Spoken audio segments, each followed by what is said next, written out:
Assalamualaikum warahmatullahi wabarakatuh. Perkenalkan, nama saya Alfi Syahrina Fitra Mulananda dari Program Pendidikan Bahasa Arab Fakultas Ilmu Tarbiyah IAIN Surakarta. Untuk memenuhi UAS mata kuliah Akhlak dan Tasawuf, di sini saya akan menjelaskan tentang Thorekoh yang terorganisir di Indonesia. Yang pertama, pengertian Thorekoh. Thorekoh merupakan sebuah istilah yang merujuk kepada aliran-aliran dalam dunia tasawuf atau sufisme Islam. Secara bahasa berarti jalan atau metode, dan secara konseptual bermakna jalan kering di tengah laut, merujuk kepada sebuah ayat dalam Al-Quran yang artinya, "Dan sungguh telah kami wahyukan kepada Musa, tempuhlah perjalanan di malam hari bersama para hamba-hambaku, dan buatlah untuk mereka jalan kering di tengah laut." Quran Surat Toha ayat 77. Pemimpin sebuah Thorekoh biasa disebut sebagai mursyid, berasal dari kata rosyada yang artinya penuntun. Adapun para pengikut Thorekoh biasa disebut dengan murid, atau dari akar kata aroda yang artinya yang menginginkan, yang bermakna orang yang menginginkan untuk mendekat kepada Tuhan, yang bermakna orang yang memasuki atau menempuh jalan menuju Tuhan. Dalam perkembangannya, Thorekoh itu kemudian digunakan sebagai nama kelompok mereka yang menjadi pengikut bagi seseorang syekh yang mempunyai pengalaman tertentu dalam cara mendekatkan diri kepada Allah dan cara memberikan tuntunan dan bimbingan kepada muridnya.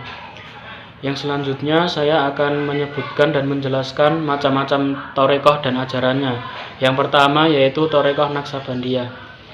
Pendiri Thorekoh Naksabandiyah ialah Muhammad bin Bahauddin Al-Huwaisi Al-Bukhari, ulama sufi yang lahir di desa Hinduan, kemudian terkenal dengan Arifan. Pendiri tokoh Naksabandiyah ini juga dikenal dengan nama Naksabandi yang berarti lukisan, karena ia ahli dalam memberikan gambaran kehidupan yang gaib-gaib. Kata Uwais ada pada namanya, karena ia ada hubungan nenek dengan Uwais Al-Qarni, lalu mendapat pendidikan kerohanian dari wali besar Abdul Khaliq Al-Hujdawani yang juga murid Uwais, dan menimba ilmu tasawuf kepada ulama yang ternama kala itu, Muhammad Baba Al-Sammasi. Thorekoh Naksabandiyah mengajarkan zikir-zikir yang sangat sederhana, namun lebih mengutamakan zikir dalam hati daripada zikir dengan lisan. Pokok-pokok ajaran Thorekoh Naksabandiyah antara lain: 1. Berpegang teguh dengan akidah ahli sunnah. Yang kedua, meninggalkan rukhsah.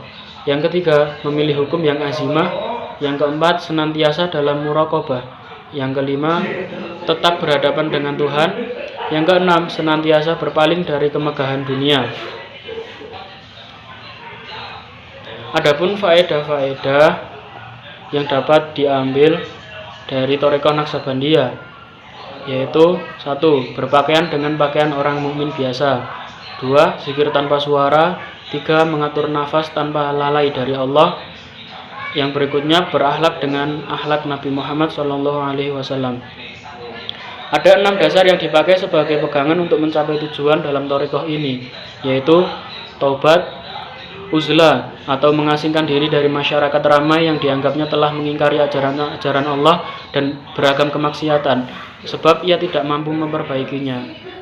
Yang ketiga, zuhud atau memanfaatkan dunia untuk keperluan hidup seperlunya saja. Yang keempat, takwa. Yang kelima, qanaah.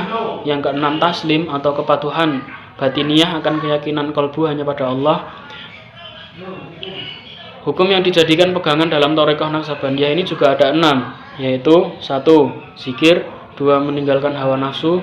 3. Meninggalkan kesenangan duniawi. 4. Melaksanakan segenap ajaran agama dengan sungguh-sungguh. 5. Senantiasa berbuat baik kepada makhluk Allah Subhanahu wa Ta'ala. Yang kelima, mengerjakan amal kebaikan.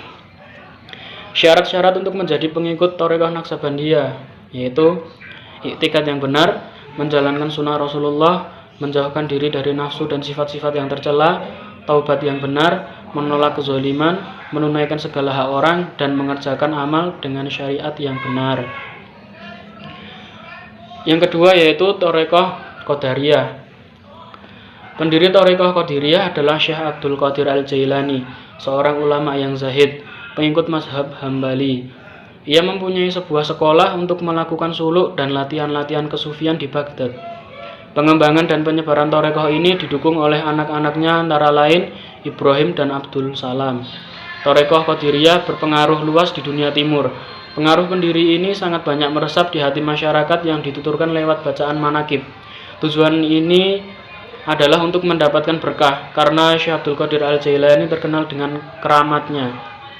Dasar pokok ajaran Thariqah Qadiriyah yaitu tinggi cita-cita, menjaga kehormatan, baik pelayanan, kuat pendirian, dan membesarkan nikmat Tuhan.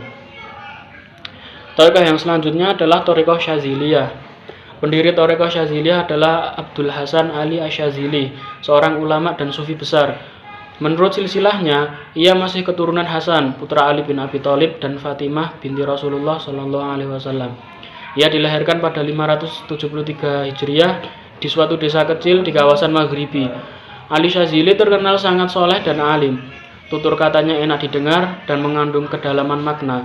Bahkan bentuk tubuh dan wajahnya menurut orang-orang yang mengenalnya konon mencerminkan keimanan dan keikhlasan. Sifat-sifat solehnya telah tampak sejak ia masih kecil. Pokok ajaran Thariqah Syaziliyah yaitu bertakwa kepada Allah di tempat sunyi dan ramai, mengikuti sunnah dan segala perbuatan dan perkataan, berpaling hati dari makhluk waktu berhadapan dan membelakang, ridho dengan pemberian Allah sedikit atau banyak, kembali kepada Allah baik senang maupun sedih. Thariqah Syaziliyah merupakan thariqah yang paling mudah pengamalannya. Dengan kata lain, tidak membebani syarat-syarat yang berat kepada syekh thariqah. Kepada mereka diharuskan 1. Meninggalkan segala perbuatan maksiat.